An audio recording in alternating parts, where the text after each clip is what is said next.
A line on the xy plane has an equation 5x plus 12y is equal to 60.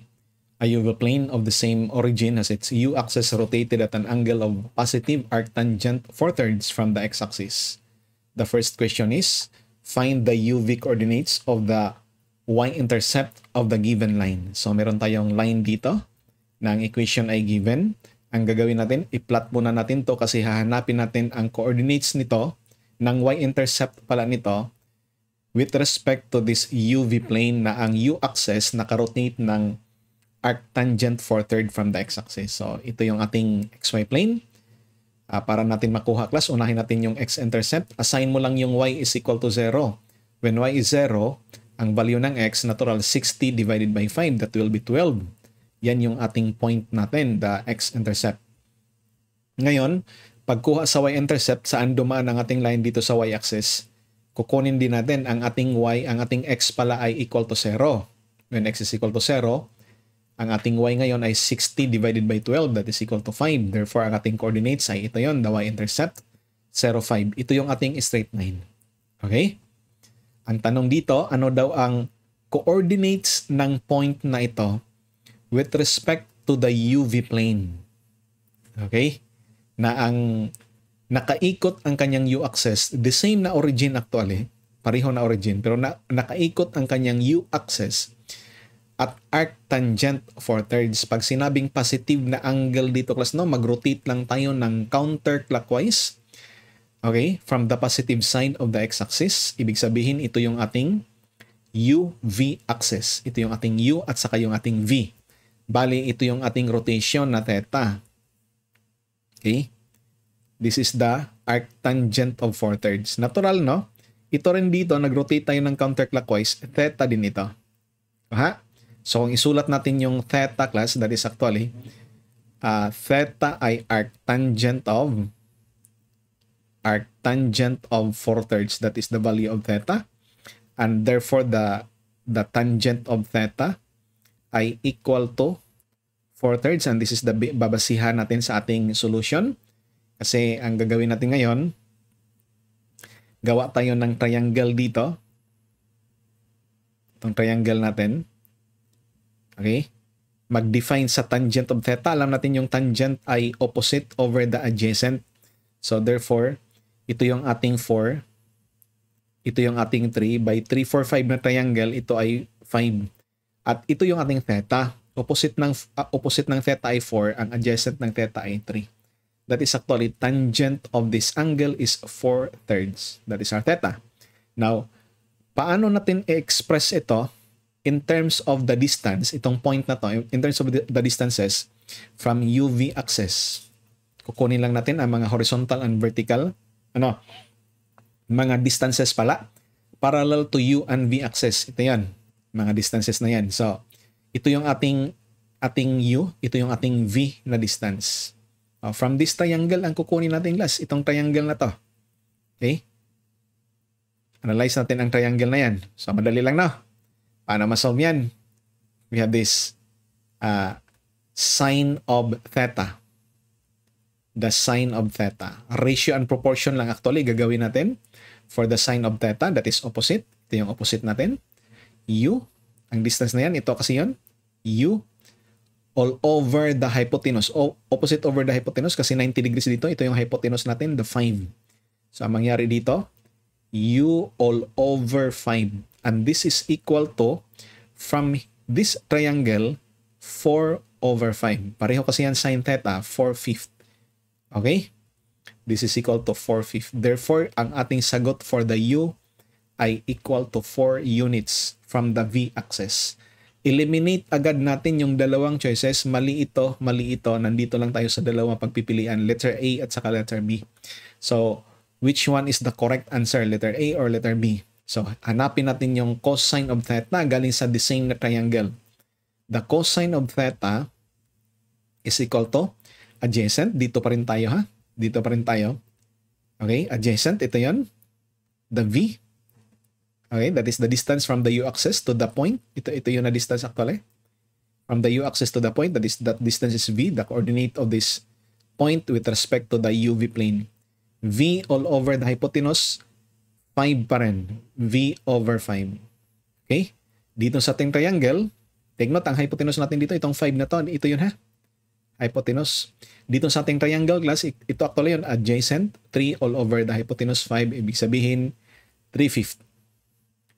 3/5. So, ang ating V ngayon ay 3 units. So, letter A yung ating sagot. Baby. Yan yung coordinates natin. Ang pangalawang tanong nito, no, ano raw ang coordinate ng ating x-intercept naman? The UV coordinates ng ating x-intercept. So, ito ang pinagdiskitaan ngayon ng problem. Ano ang distances nito from the u-axis at saka from the v-axis. Okay? Yun yung mga coordinates natin. So, ito yung ating hanapin na mga distances. So, ibig sabihin, kukunin natin to na distance. Ito na distance. Ito yung ating v. Ito naman na distance yung ating u. Okay? Ito na distance actually, ito yung dito. Ito na distance naman, ito yung dito. Okay? Distances ng point na to, the x-intercept from the UV plane. At ang ating angle nandito, class. Ito yung ating angle kanina, theta. I-redraw ko, class, yung ating triangle kanina. Ito yung ating triangle na na-create kanina. 3, 4, 5 triangle. Okay? We have this 4, 3, 5. At ito yung ating theta kasi basihan natin yan mamaya sa pagkuha natin. At sa pag-solve natin ng U and V, ito yung triangle ang kukunin natin. Itong triangle na to. Kanya, right triangle din to, class, with hypotenuse 12. Ito yung 12 kasi 90 degrees dito. Kanya. So, what is the sine of theta? Or cosine muna unahin natin. Unahin natin yung U. The cosine of theta. Cosine of theta from the figure is adjacent. Adjacent natin. This is equal to U. Ito yun, distance from the v-axis. U all over the hypotenuse 12. Okay? Parang y siya. U all over the hypotenuse 12. Galing naman dito. Adjacent is 3 all over the hypotenuse 5. So, this is equal to 3/5. Therefore, our answer for U is 36 over 5. At meron na tayong sagot. Kasi wala ditong ibang 36 over 5. Eliminate ito, eliminate ito, eliminate ito. The answer is letter A. So, i-confirm lang natin no, na ang ating y-intercept, ang y-coordinate, hindi y, v-coordinates ng ating x-intercept ay negative 48 over 5. So, negative yan kasi below the u-axis. Ito yung origin, below the u-axis. That's why naging negative yan. Okay? So, sine of theta tayo. Para makuha natin yung value na negative 48 over 5. Sine of theta is from this figure, that is actually this line, opposite over the hypotenuse 12. 90 degrees dito. So that line is opposite, V. Negative V actually yan, all over the hypotenuse 12. Dito naman sa ating triangle, opposite is 4, hypotenuse is 5. Okay? So, this is 4/5. Therefore, yung ating V ay equal to what? Negative.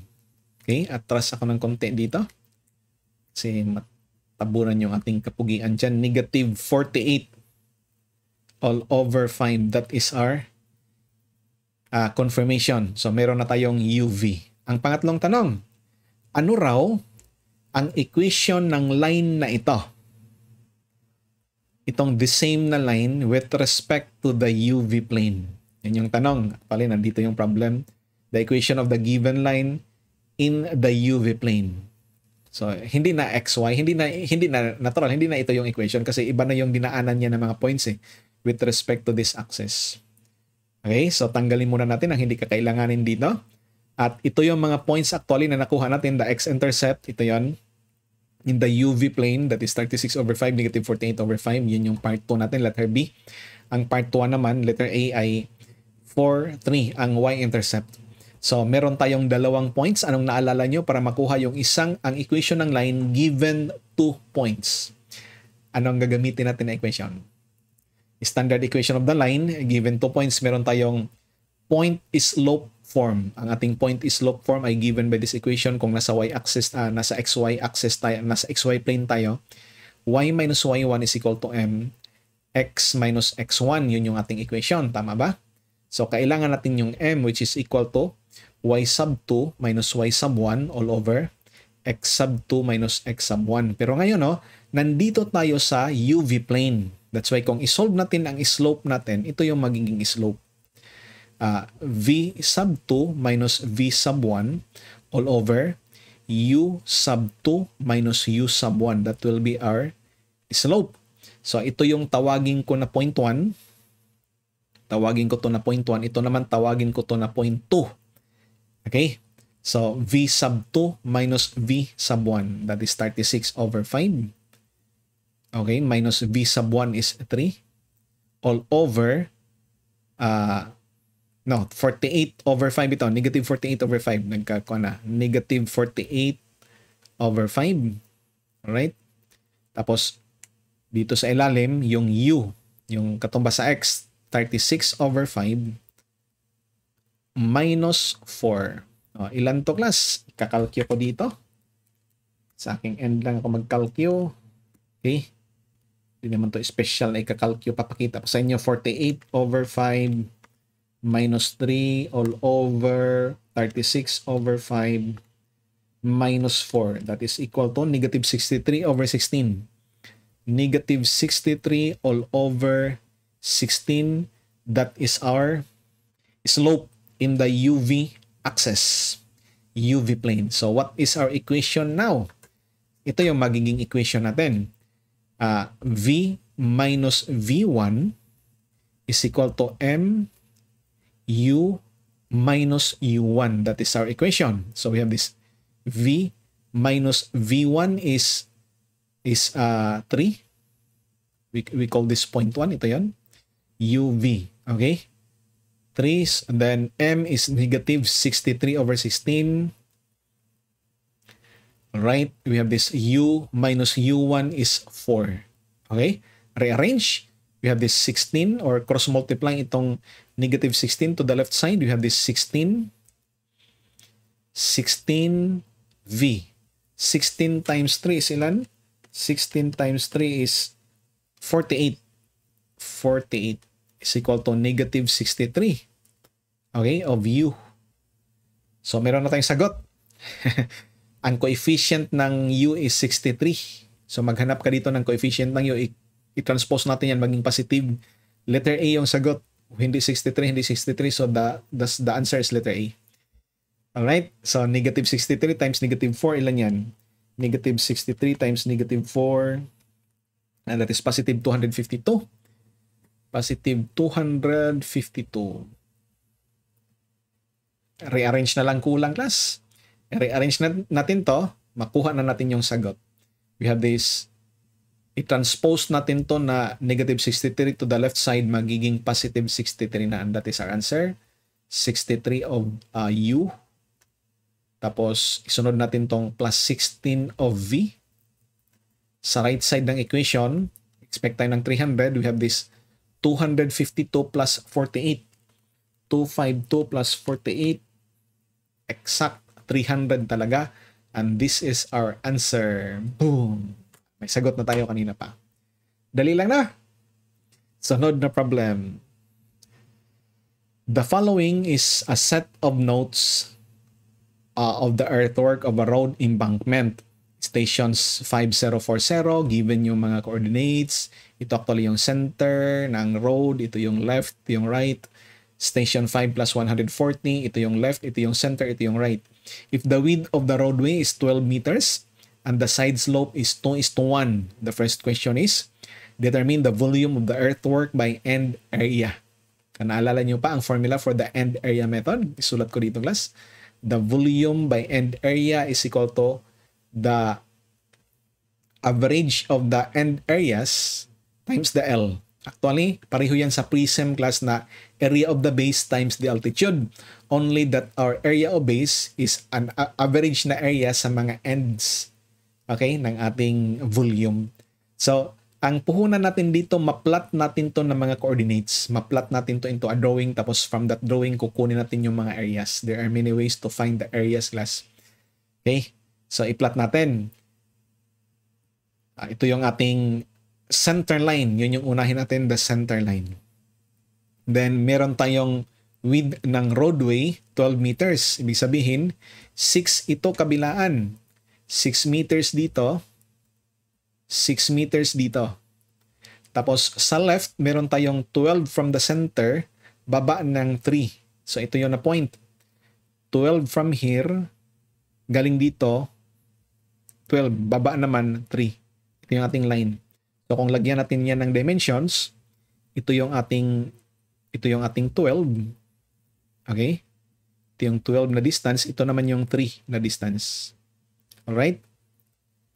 3 na distance. Tapos sa center, we have this distance na negative 5. Ibig sabihin, bababaanin tayo ng 5. So, ito yung ating point.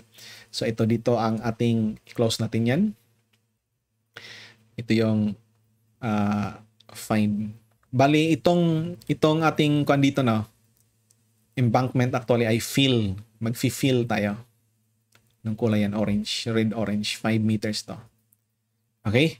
So, bali, ito talaga yung lupa na existing. Okay? Sunod. We have this sa right side, 24. That is from the center. Forward ka dito ng 24. Tapos baba ka ng negative 9. Baba ka ng 9. So ito yon na point. Malocate natin yan. Galing dito, papunta dyan, 24. Tapos galing dito, baba tayo ng 9. So ito yung ating line. That is our buong cross-section. Ang tanong, anong area nito? Lagyan natin ng dimensions. Ito na distance, ito yung 24. Okay? Ito yung 24, ito na distance, ito yung 9. Kaha? Ito yung 9 meters. So, ano ang area niyan? Let us call that area 1 for station. Take note that this is station 5040. 5 plus 040. Let us call that area 1. What is our area 1? Ang ating area 1 ay hati-hatiin natin yan into several areas. Pwede ka mag-shoelace method, coordinates. May coordinates naman na given. Pero ang gagawin ko dito, ito lang. Hatiin natin yan into this triangle. Okay? Saka dito. Balihin natin into 4 na triangles. Convenient to na gagawin. Pasensya na sa aking straight line. Boom. Okay? Mga straight lines to ha. Bali, isolve natin to na area, plus ito na area, plus ito na area, plus ito na area. Lahat yan triangle. Take note na sa ating triangle, ang ating formula is 1/2 base times the altitude. Ito yung ating altitude glass. 1/2 base times the altitude. Tingnan nyo ang area na ito. Itong area na to. 1/2 base times the altitude 3. How about itong area na to? 1/2 base times the altitude 12. How about itong area na to? 1/2 5. The base altitude is 24. Hanya? Perpendicular to the base. 1/2 base, 6, altitude is 9. Yun yan. So, i-factor lang natin lahat ng 1/2 na nandyan para base times the altitude lang ang gagawin natin sa calculations. 1/2. Base is 6. Altitude is 3. Plus 1/2 base is 5. Altitude is 12. Plus 1/2 base is 5 ulit. Altitude is 24. Plus 1/2 base is 6. Altitude is 9. Yun yan. Yung ginawa natin, pagkasunod-sunod niyan, class, ito plus ito plus ito plus ito. Okay? I-calculate ko dito. We have this 6 times 3 plus 5 times 12 plus 5 times 24 plus, na times ko, plus 6 times 9. Ito yun, 252 divided by 2, that is 126. Yan ang ating area 1, 126 square meters. That is for the station 5 plus 040. How about the other station? Itong station na ito. Okay? Station 5 plus 140. Take note. Notice nyo, nandito tayo sa kilometer 5 plus 040. Nandito tayo sa pangalawa, kilometer 5 plus 140. Ibig sabihin, the distance between our end areas, yun yung ating L, is 100 meters. From 40 to 140. 100 meters yung ating L. Okay. So, kulang na lang natin yung area ng pangalawa, ang area 2. So, what is area 2? I-plot natin, class. Ganun pa rin, ang reference pa rin natin na dito sa center line, yan ang ating roadbed, that is 12 meters. Ibig sabihin, tig 6 meters tayo nito. Saan ang aking 6 meters dito? 6 meters, 6 meters. Tapos atras tayo, sa left pala, meron tayong 15 na distance, tapos baba ng 4.5. Ibig sabihin, ito yun. Ito yun na point. So, yan yung ating line. So, kung i-draw na natin ang mga distances, ito yung anong nangyari dyan? Ito yung 20. 15 pala, 15. Ito yung 15. Okay? The 15, tapos yung distance naman na to, okay, lagyan ko lang ng dot. Itong distance naman na to, ay 4.5. Yun yung 4.5, yung pababa na yan.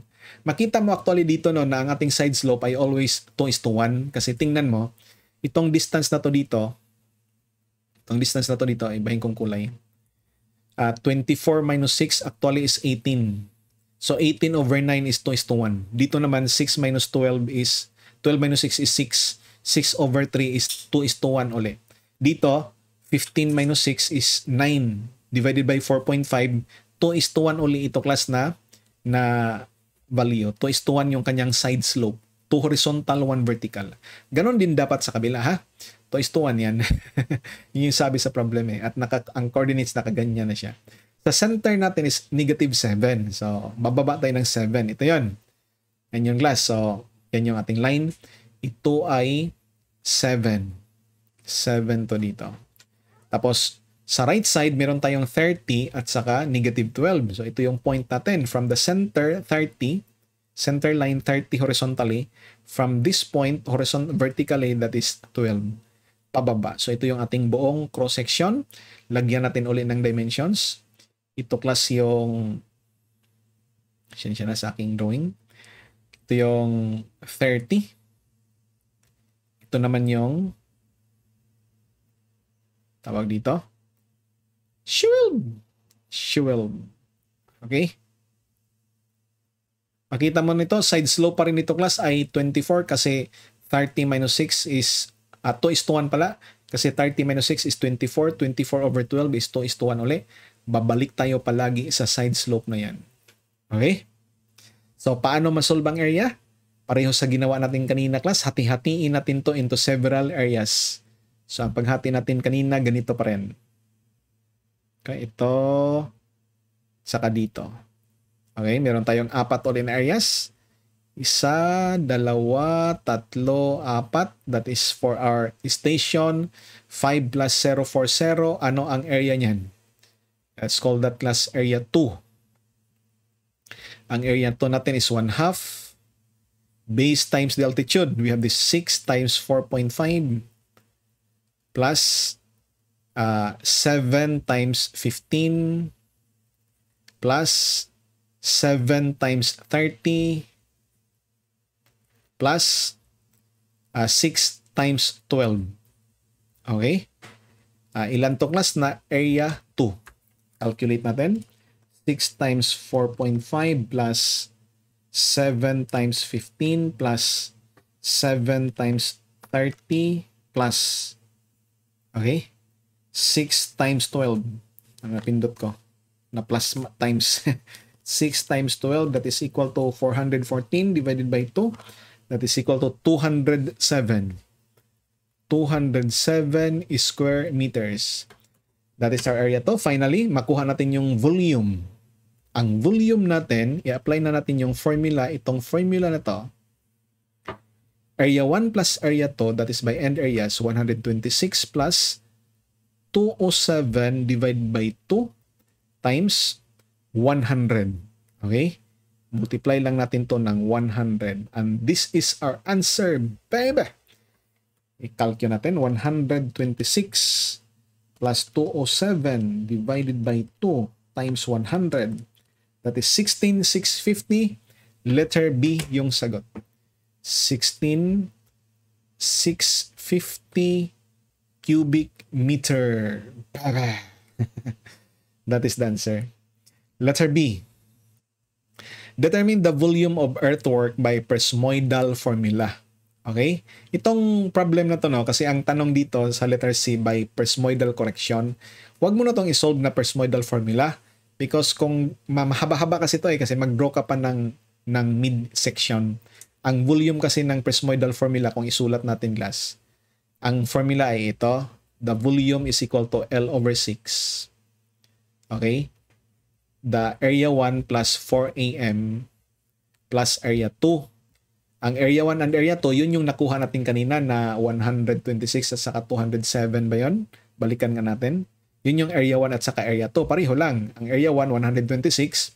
Ang area 2 natin, 207. Tama no? Yun yung area. Ang kulang na lang natin ay ang area ng mid-section, yung nasa gitna. So, kailangan natin to na area ng mid-section. Mag-draw tayo nito. Mahaba-haba din to. Ang Presmoidal correction formula galing lang actually dito para sa mga 3-level na section. So kung alam mo ang konsepto na yan, wag mong isolve to na Presmatoid using the Presmoidal formula. Diretso ka sa letter C. Kung anong sagot doon, yun yung sagot dito. Okay? But for the sake of discussion, hanapin natin yung area ng mid-section. Marami din to sa hydraulics, di ba? Pagkuha natin ng ng jump, hydraulic jump, kasali yan doon, class. Ba sa hydraulic jump yata yan. We have this center line uli. Tapos 12 meters pa rin, class, yung ating road bed. So 6 meters kabilaan to, class. 6 meters dito, ibahin kong kulay. 6 meters dito, 6 meters dito. Okay? Pero yung mga ends natin ngayon, itong 12 at saka itong 15 sa dalawang stations, class, i-average mo. So 12 plus 15 is 27 divided by 2, that will be 13.5. Tapos yung negative 3 at saka negative 4.5, i-add mo 4, 5, 6, 7.5 divided by 2, that will be negative 3. Ilan yan? 3.75, 3.25. Calculate ko lang, class, para sure. 3.25. 3 plus 4.5 divided by 2, 3.75. So, ito yung point natin. Ito yan. So, 13.5. 13.5 ito. In-average lang natin yung mga distances na nandyan. 13.5. Ang 13.5 yan, saan galing yan? Galing sa average ng 12 at saka ng 15. 27 divided by 2. Yun yung 13.5 na yan. Okay? Tapos ang drop natin dito ay ilan to? 3.75 sa ating calcio. 3.75. Yun yun. Tapos ang center, that is the average naman ng 5 at saka 7. Natural, 6 tayo. Nandito siya. Center. 6 yan na distance na length na fill. Fill kasi ito, no? Na ating embankment fill ito, class. 6 meters ito. Tapos, ang dulo naman, 24. 24 plus 30. That is 54 divided by 2. That is 27, no?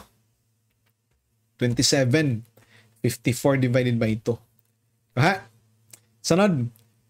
Ang 9 at saka 12, that will be 9 at talaga 21 divided by 2, that is 10.5. So meron tayong point dyan, 27 tapos 10.5 negative. Yan yun. So lagyan natin ng dimensions.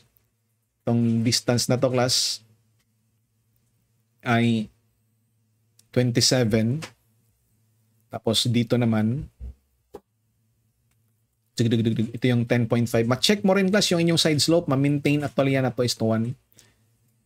10.5. Tingnan nyo, 27 minus 6 is 21 divided by 2. That is 10.5. Okay? Yan na.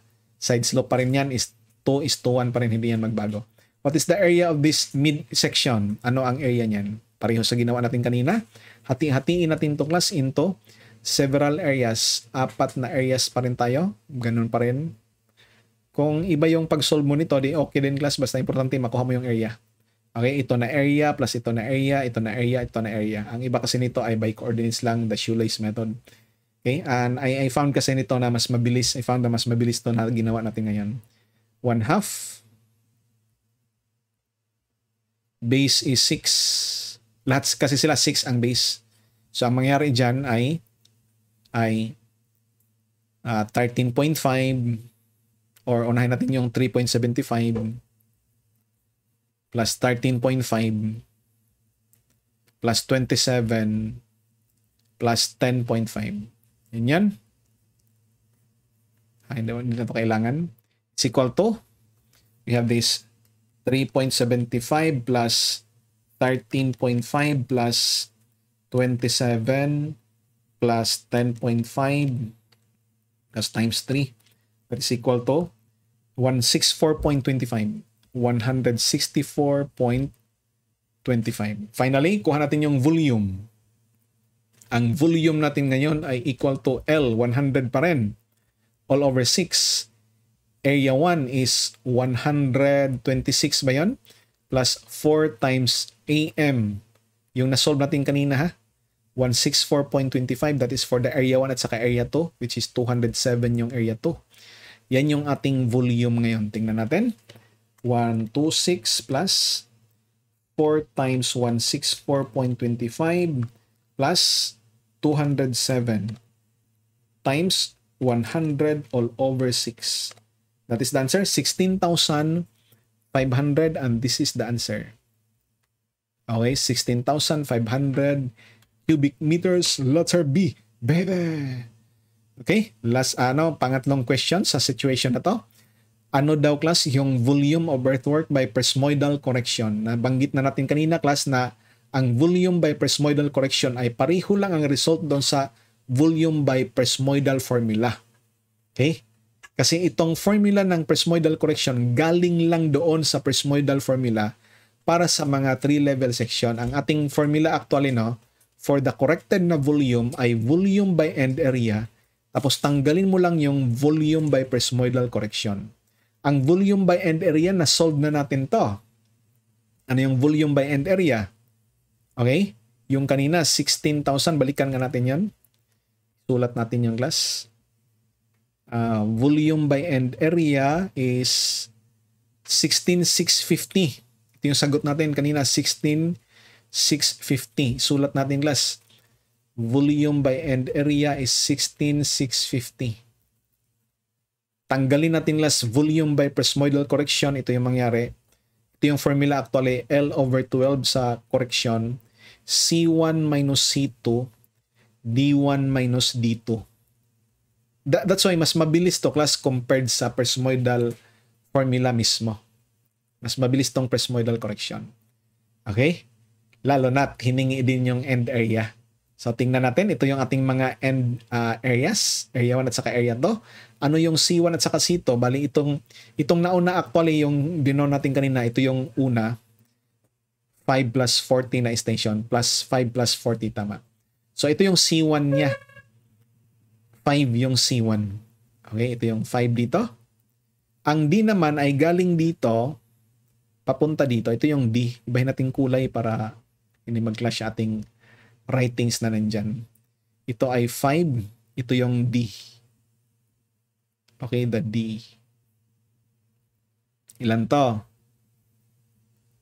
Ang distance na to ay a total of from 12 to 15. So, a total of 27. 27 ito na distance. Okay? How about ito yung C1. Okay? C1. 5. Ito naman yung D1, 27. How about the D2? C2 muna, C2. Ang C2 naman class ay ito, 7. The C2 is 7. Okay? The D2, ito yon. From, From 15 to 30. Okay? Ito yung D2. From 15 to 30, that is 30, 45. Okay, finally, kuha natin yung presmoidal correction formula. The volume by end area, 16,650. Minus L is 100 pa rin. All over 12. C1 is 5 minus 7. Ayusin ko lang yung 5 dito. Tapos times D1 is 27. Minus 45. So, 16,650. Ilan yung correction? Calculate ko lang lasa ang correction, hindi ko muna isulat ang sagot. 100 over 12 times 5 minus 7 times 27 minus 45. The correction actually ay, ano to? 27 minus 45, 300. Ang laki naman, 100 all over 12. Okay? 5 minus 7. 24. Hindi to 27 lang. 24 na to. This is 30. 20, 36. Ito class na D1. 36 ang D1 natin. Sana yung eraser ko? Ito. At tingnan nyo. From 12 to 24. So, 36 yung ating D1. Okay, yun yung D1 natin. 36 ito. So, 36 dito actually. Hindi 27 lang. 36. Okay. So, magiging 36 dito. 150. Ito yan, 150. Yun yung presmoidal correction. Okay? I will repeat class. Itong formula na to ay na-derive to mismo galing sa presmoidal formula para sa tri-level section. So, pag sinabing tri-level, meron kang center, meron kang ends, dalawang ends. Center tapos dalawa. Okay? Pwede yan, basta tri-level section. The answer, makita mo pareho pa rin sa presmoidal formula, 16,500. Pareho lang sa letter B. 16,500 cubic meter. Mas malaki actually yung end area. That's it. That is our solution for these two situations.